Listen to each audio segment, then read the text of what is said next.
በስራ ማጣት የተጨነቃችሁ እህቶቼ በሙሉ መልካም ስራ አላህ Subhanahu Wa Ta'ala ይወፍቃችሁ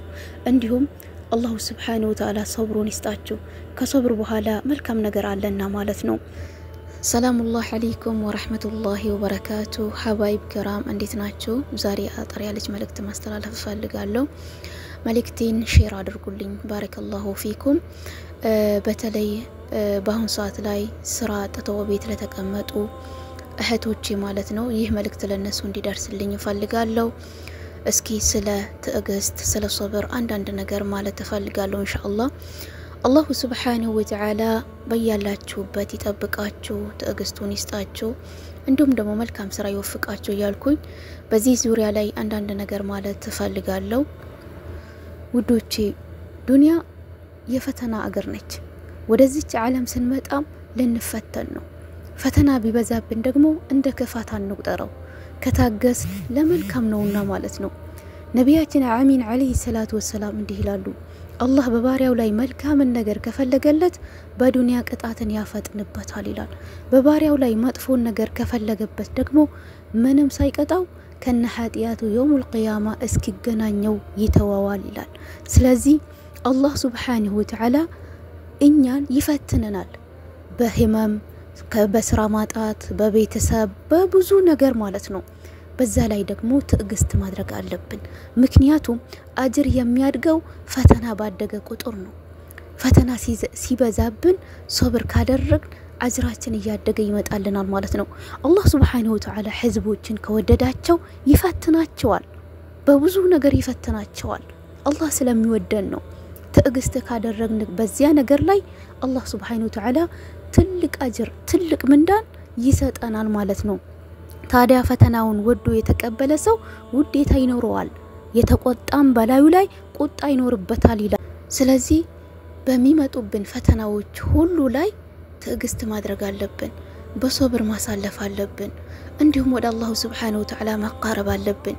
ወደሱ መመለስ አለብን ሶላታችንን በአግባቡ መስገድ ሰዓቱን ጠብቀን መስገድ ዝክሮችን ማብዛት ዱዓዎችን ማድረግ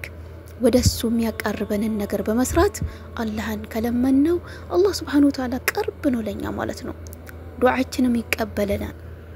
ሶብር የሁሉም ነገር መፍታህ ናት ማለት ነው ወለذلك በእስላም ውስጥ ሶብር ትልቅ ስፍራ ይሰጠዋል ምክንያቱም የብዙ በጎ ነገሮች ቁልፍ ስለሆነ ማለት ነው ሶብር ማድረግ ትልቅ ጥቅም አለው አንደኛ የአላህን ፍቅርና ውዴታን ያስገኛል አላህ Subhanahu Wa Ta'ala በቁርአን ውስጥ አላህ ታጋሾችን ይወዳል በማለት ገልጿል ሶብር ማድረግ የአላህን ፍቅርና ርህራሄን ለማግኘት የሚያስችል ትልቅ መንገድ ነውና ልንታገስ ይገባል እንዲሁም የአላህን እገዛም ጭምር ያስገኛል አላህ Subhanahu Wa Ta'ala ታጋሾች ለሆኑ ባሮች ቅርብ ነው ችግሮቻቸውን ለማለፍ እገዛ ያደርጋል በሌላም በቁርአን ውስጥ በሶብርና በሶላት ታገዙ የሚል አንቀጽ አለ ይህም ሶብርን ከሶላት ጋር በማያያዝ ትልቅ የአላህን እገዛ የምናገኝበት መንገድ እንደሆነ ያሳየናል ማለት ነው ሐባይብ የፈለገ ነገር ቢደርስብን ሶላታችንን በአግባቡ ከሰገድ ያ በደረሰብን ነገር ላይ ደግሞ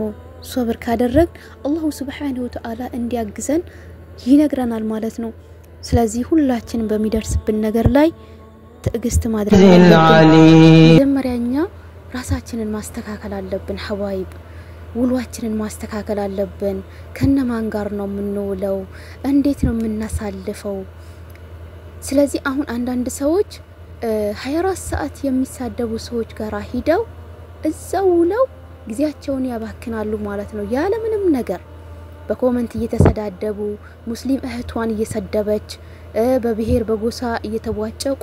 እዛው ጊዜያቸው ያልፍባቸዋል ማለት ነው የዛሬውን ጊዜ በዚሁ ነገር ታሳልፈዋለች እንዲሁም ደግሞ ነገ አከለ የምንለጥፋለች እያለች እንደዚህ አይነት ነገር ላይ ጊዜያቸውን ያባከን እንዴት ነው ታዲያ ወደ አላህ Subhanahu Wa Ta'ala መጠጋት የምንችለው ስለዚህ ይሄንን ነገር ማስተካከል አለብን ምክንያቱም ውዶቼ ዱንያ ናት ዱንያ ደግሞ ጠፊ ነች ነገ እኛ ዛሬ አለን ነገ ደግሞ ላንኖር እንችላለን እዚች ምድር ለቀናት እንሄዳለን ነገር ግን ከኛ ጋር የሚሄደው ነገር መልካም ነገርን የሰራነው ነገር ነው ስለዚህ በመልካም ነገር ላይ ጊዜያችንን ማባከን አለብን አላህ Subhanahu Wa Ta'ala ነገ እኮ ይጠይቀናል ባሳለፍናት ነገር ላይ አላህ ይጠይቀናል በጊዜያችን ላይ ማለት ነው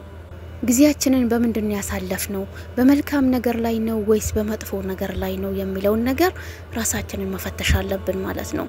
ከዛም የሚመጣብን ነገራቶች ሁሉ ላይ ትዕግስት ይኖረናል መልካም ነገር እንድንሰራ ይረዳናል ወደ አላህ Subhanahu Wa Ta'ala ከተመለስን ማለት ነው ፈተናዎችን ልንቋቋም እንችላለን